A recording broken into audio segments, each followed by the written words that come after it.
Hi, everyone. This is Ray Luskin, and I'm going to begin with a poem today. This is where we begin, with a crack in the silence, a flicker of light, a story long held, now stepping into the night. This is where trauma is transformed into healing and purpose. Through story, through art, through brave hearts, we choose to speak, to feel, to create. Come as you are, no mask, no shame. Your voice is welcome. Your healing has a name. The Creative Activist, Turning Pain to Purpose. And I'm Ray Luskin, an award-winning artist, author, and I am so honored today that I have with me Brenda Adelman. Every episode, we share stories of survivors, healers, change makers, and visionaries who are using their creativity to create a better world. And Brenda is the epitome of all that. She's an award-winning actress, speaker, coach, and master storyteller whose journey embodies this transformation. Brenda is the recipient of the Hero of Forgiveness Award and has performed her one-woman show, My Brooklyn Hamlet, across the world, touching hearts and inspiring audiences from women to prison to youth at risk to find their own courage and voice. Hi, Brenda. Hey, so great to be here. Thank you for inviting me. Oh, that's wonderful. I'm so glad. Brenda and we've talked a few other times in the last few years and we met. I just know her story is going to change your life today. So, Brenda, why don't you just tell a little bit about your backstory? All right, let me do the 90-second or Yeah. 45-second version. So, I grew up in Brooklyn with a Jewish wannabe Italian father who taught me how to drive a Cadillac when I was 6 and how to shoot a gun when I was 10. Bohemian artist mom who took me traveling with her all over the world and read Shakespeare to me from the time I was 3 years old as a bedtime story. Big characters, big laughs, big love. And then in 1995, my father, who I adored, I was still daddy's little girl, even as an adult, he shot and killed my mother. And within months, moved in with and then married my aunt, my mother's sister. That's the backstory. Wow. Every time I hear it, I get goosebumps. It's just so, you can't make this stuff up. This is, it's just amazing. So let's talk about, how you dealt with this. What are the healing tools that you used? And it made, your life, so because I know you were devastated. What do you do in that Yeah, I situation? was devastated. I was shocked. I was depressed. Really didn't even want to live. And then it was really two things mainly. And then, I kind of feel like healing is a journey as long as we're in this body, things are going to still pop up. But it was really writing, like taking all of my angst and anger and suppressed feelings out of my head and body and putting them down on my journal on those nights when I couldn't sleep. And that was so healing because I think my conscious mind didn't want to acknowledge how effing angry I was. But when I was writing and quasi awake, the truth would come out. So then I would read what I wrote the next day and be like, who wrote this? These are so angry and sexual and all this. Whereas Brenda, was like defining myself as I'm a nice person and I have to forgive. That's what people tell you to do. But, and then there's three things turning that, my poetry, into a one-person show and actually, well, not even knowing it would be a one-person show, but in doing it for acting class at first, just embodying the characters that I had put on those pages, like embodying my father, playing my father, gave me an in into having compassion, not for the personality or did this, but for the soul and the damaged human. And then the other thing was forgiveness. I learned how to forgive when I was in my master's in spiritual psychology. I had this epiphany moment that if I continued to hate my father, I was hating a part of myself.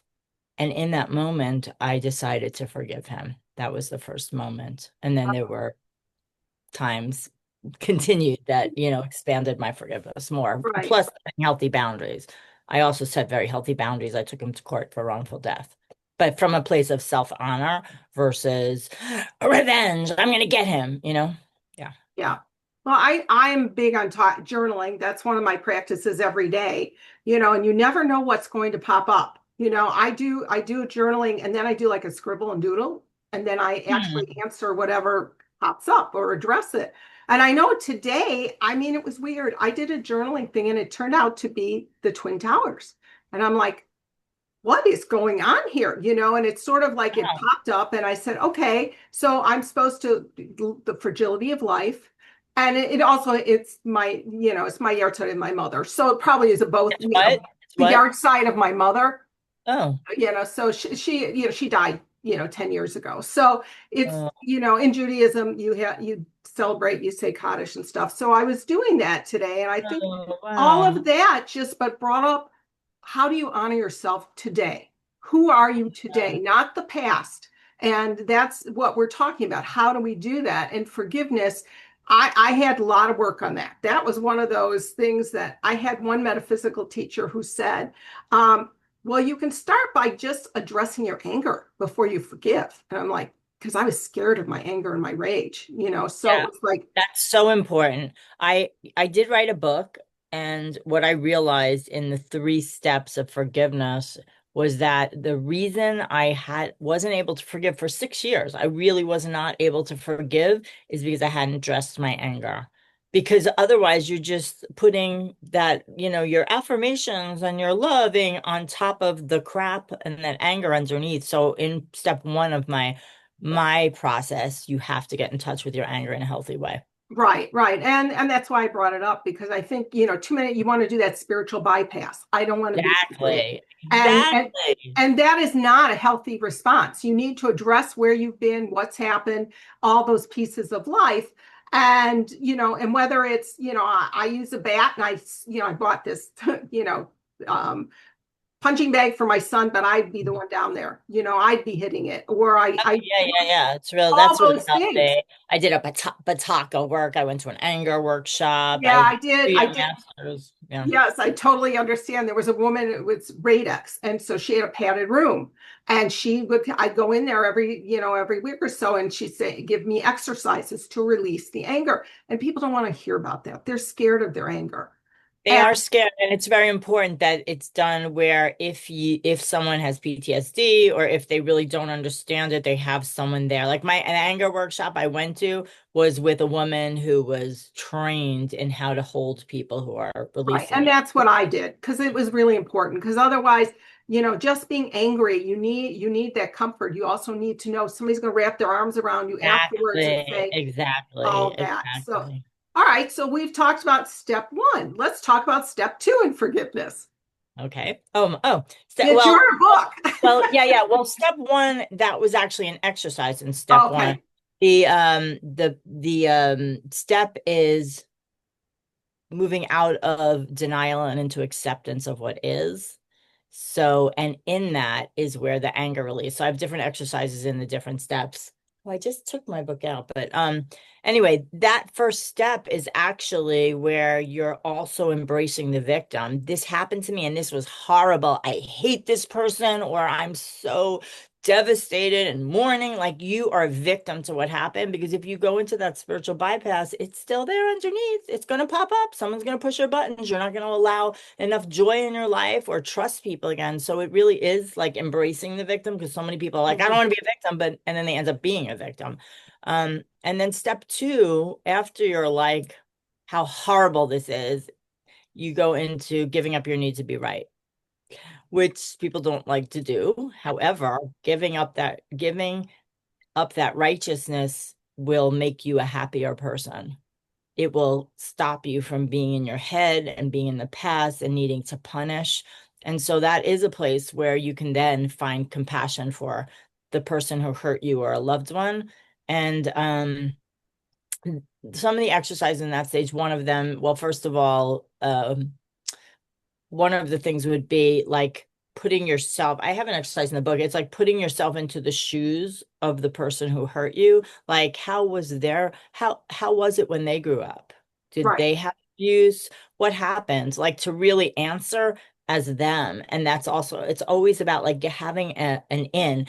For me to be able to have compassion for my father, the other thing is I found a picture of him when he was a little boy before all the other stuff. And I could find an in to my heart, open my heart, because I saw him as a little boy. Right. And I did similar work as well over the years. And I think that there are certain things. Eve Ensler wrote a book about it where she did the whole book from from her father's perspective. Oh, I didn't know Oh that. yeah, What that was the was name of her that last book? book. And I forgot the name of it. Really? Yeah, Wow. and I actually wrote it. Then I wrote out my grandfather's and my story from his perspective, and stuff because I was unusual too. I mean, my abuse happened in his art studio. On the one hand, it's not just grooming because for me, he was the one person who supported my art. He understood exactly who I was. So it was a both and I That your hated him, but I grandfather? hated what he did to me. But there were moments he was the only one there who supported my dreams. So it's a very Complex. confusing thing. Can be complex. Yeah, Yes. can be very complex. Yeah. So I recommend her book if you I forgot the name. Sorry. Yeah, I co-produced, I organized V-Day a couple of times when I lived in Sedona because Yeah, her I know you did. Yeah. So amazing. Yeah. she is one of those people who's taken her platform broad globally from the City of Joy in Africa, where we dance with Yeah, 1 million people, because she yeah, talks about that is part of the forgiving and changing and transforming the world is how do we take that pain and create joy. So exactly. And that's what you're doing too. It's like and me, it's like how do you take that pain and actually it can drive your purpose. right. It And can drive you're your purpose. Yeah. right. And I'd love to talk about your play and how you've used it and the people you've impacted because so much of people don't realize their voices matters. Their story Oh, matters. now more Yeah. than ever. Now more Right. than ever, because we need to, those of us who have a compassionate heart, experience empathy and believe in helping people, uh, it's more important than ever that we rise up with our voice and our stories so we can change the narrative that the media and politics has taken over. Like we need to rise up. And if we're all traumatized and all like playing small and afraid to own our voice, then the world is going to continue the way it is. And I don't want that. So I'm more passionate than ever. Like my last event was called Speak to Rise because it's about rising up and owning who you are, not being ashamed of who you are. Like our pain has helped us, be resilient. Like we are so much stronger than we give ourselves credit for usually. So, what was the question? Well, maybe there was my mind is floating with several questions, but one was, how did you start with your program, and how has it been going around the globe? Because you've done it in Europe and Yeah, Canada, and what yeah, has been the response? And when not people Canada hear your yet. story, yeah. Um, I have performed in 4 countries. Um, I really started it. My one person show. I was an actress when my father shot my mom in her head. And I of course didn't do anything. And then a year after she died, like after my real depression, I got back into acting class. And like a year or so after that, when I realized I didn't just have to hide behind characters because I was so afraid of my emotions and talking about anything, there was an exercise called a personal monologue in that class. It was a top class in LA. And I just knew inwardly that I needed to tell my story on stage with no thought of I'm going to do this in front of other people in the public. um, I took one of those poems that I had written during my darkest nights and I turned it into a scene because I knew how to create a scene because of acting for so long. So it was my brother, me, and my father, and it was like, what happened? What happened? Basically reliving that night when he didn't really tell us the truth. And then it actually had quite a bit of humor in it because I had a funny life growing up in Brooklyn with these big characters and everything like that. It was really my life on stage. And then at the end, even that small, I think it was a half an hour when I did it in class, it ended with something like, or the feeling was, will I ever be able to trust and love again? So it was before I had found the forgiveness. But what happened was it was a 100-person class, besides getting a 10-minute standing ovation, which I know because I opened a journal recently that told me that. And you got to remember, I was hiding before then, just really hiding. I had several people who wanted to, like, came up to me and told me how deeply moved they were and they healed something in them from watching the story. And then there was a director in the class who wanted to work with me. So I started working with her. But it quickly was like a snowball. Like then some director had a theater and she wanted to put the show up. And so once you like really own your story and you're willing to explore it, it's magnetic. And so I put the show up that first time in LA. I think it was a 5 week run, and people would laugh, people would cry. I'd been working on the script, and then I would go home and be absolutely miserable, like wanting to kill myself, miserable because I hadn't done the work with my father yet. It Right, was right. before my master's in spiritual psychology. So I literally took the next few years off, and I finished my master's, and then decided to take my dad to court for wrongful death. And in that, also found the forgiveness. And so I put in, I rewrote the ending of my show with the forgiveness ceremony. And then I started doing the show all over. And it really was someone would see the show and then recommend me somewhere else. Or I'd be talking, like I remember when I moved to Arizona, yeah, I moved to Arizona and I had auditioned for V-Day in Flagstaff, and I was just at the rehearsal when I got in, and I was talking about the show, and it turned out the woman next to me was like a reporter for NPR, and she's like, "Well, if you have your show up, I'll do an interview." And so then I found a local theater, I pitched, and they're like, "Yeah, let's do it." And then she got me on the radio. So it was just continuing to speak about what I do, refining the message, and then for the most part, most of it is referrals, but I'm sure I pitched it because I know how to pitch. Oh, and I did a second tour with a 35-minute version of the show, with two women that we, yeah, did a Southwest tour and stuff like that. So it's about the messaging, and for me, I will take a few years off at a time and then I'll keep going because I have presented for mental health trainings, domestic violence coalitions, for youth at risk. Like these are my favorite. Also for theater festivals, and I've gotten, you know, um, you know, shows to see, things like that. It's very experiential, very entertaining, and so I keep going. I just did the show actually a couple of months ago in LA as well from someone who saw the show like 10 years ago. They referred me. Yeah. I love it. I think that's the key when we tell our stories. I know when I tell this, the first time I told my story in public, my knees were shaking. I was terrified. But that one person came up to me afterwards and said, "You just saved my life." Well, that's what keeps you going. Exactly. And that's actually that's what took my show from being in class to doing it all over, because people kept saying, "Oh my God, now I remember this happened in my family." And oh, could I forgive if you forgive? Yeah. And that's the reason to tell your story. And that's the reason actually to know how to tell your story really powerfully. Because the worst thing, I remember when I first started realizing, oh, I can share my story.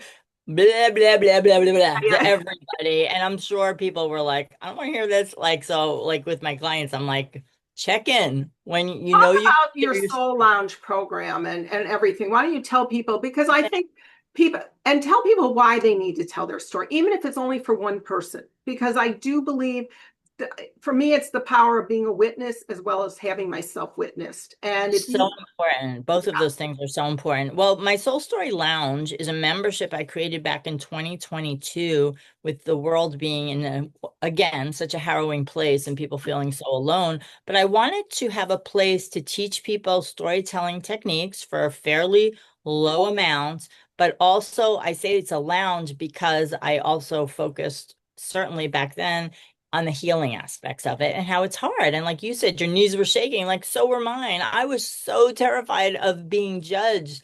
And so and I also saw in the entrepreneurial market, people are being told, tell your vulnerable story because you'll stand out, but they don't have the psychological skills or the healing tools to tell that story and then not disappear because they feel so exposed. So anyway, it's a place where um I help people tell their stories for video or for stage. And I also give open mics. I started doing open mics every other month because you talked about the witness. There's one thing about people sharing their stories in a private space, in a class. It's another thing if you go live on stage, whether it's in person or we do virtually, takes a whole nother level of chutzpah and courage. And the thing is, once you do that, you become stronger. And then the next time it's much easier to do it. So and I also have an acting class once a month in there. I added that recently, like for the last 8, 9 months, because they love that as well. So for me, Soul Stories Lounge, I also bring I bring guest experts. Like today, we have someone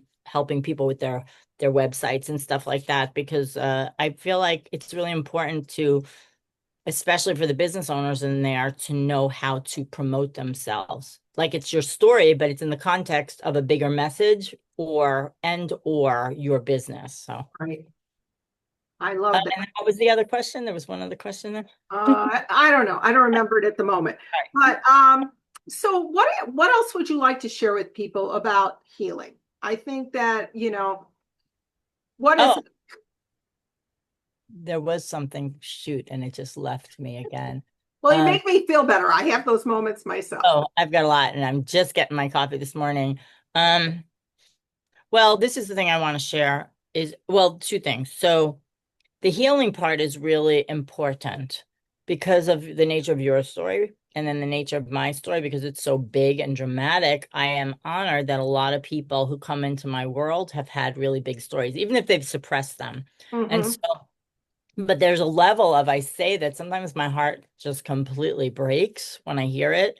And then it breaks open because I give them the tools to heal. So they're healing concurrently with learning the skills on how to be a great storyteller I and love not that. ramble, not give too many details, and like let's go to the deepest part. But if they're going to the deepest part and they've suppressed it up until now for a reason, I want to make sure that they have the tools to share just what they need, not too much. And then the other thing about healing is, what I would say is that the forgiveness specifically is really for you. It's not for anyone else. And I think a lot of people are like, no, I'm not forgiving. It was just too terrible. It's because they don't understand the forgiveness is for them. You don't ever have to see the person again. You don't ever have to, you need to set healthy It was, boundaries. I know for myself, it was like I felt free. And people said, what do you mean you're free? I said, because I am not attached to the same story. I've been so, about it. And, and You, I did. I don't think I know the specifics as far as how did you like, did you forgive him after he passed or did you? Yeah, pretty much after he passed. It took me a long time. It was a long involved story, so I'm not going to go into it, but it was after he passed and I made a decision. And Catherine Ponder's book, 70 times 7. So I would write my affirmation, I forgive you, Gramps. And then I'd split it down the paper. No way in hell, you fucker. You excuse my language, folks, but Good, that's good. reality. This is who Yeah. you are. And I kept doing that until I felt better. So I did different activities Good, like that. good. I did a mandala work, piece that Oh, I did, good. so I use different tools for Right. Right. forgiveness. Like I did shamanic journeys, cutting the cords. Like I Oh did yeah, me everything. too. But Yeah, totally.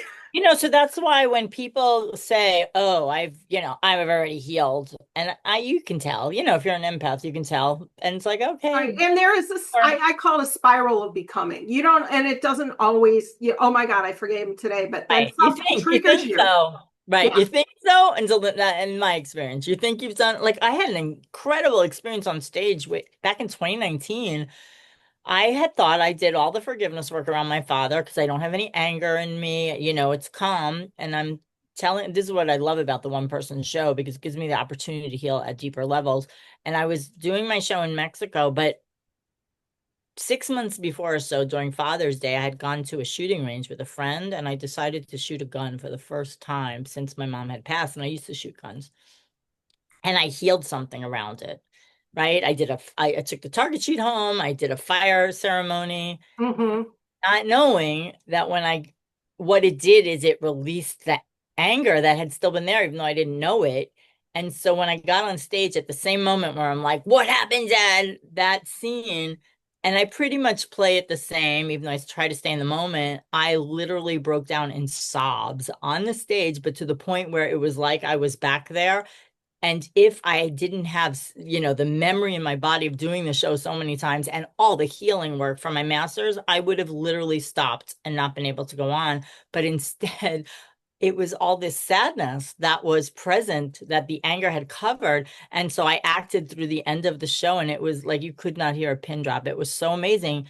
But what happened was I had a couple more performances and it was hard. It was heavy. And there was another, that was during the other show with the two other women.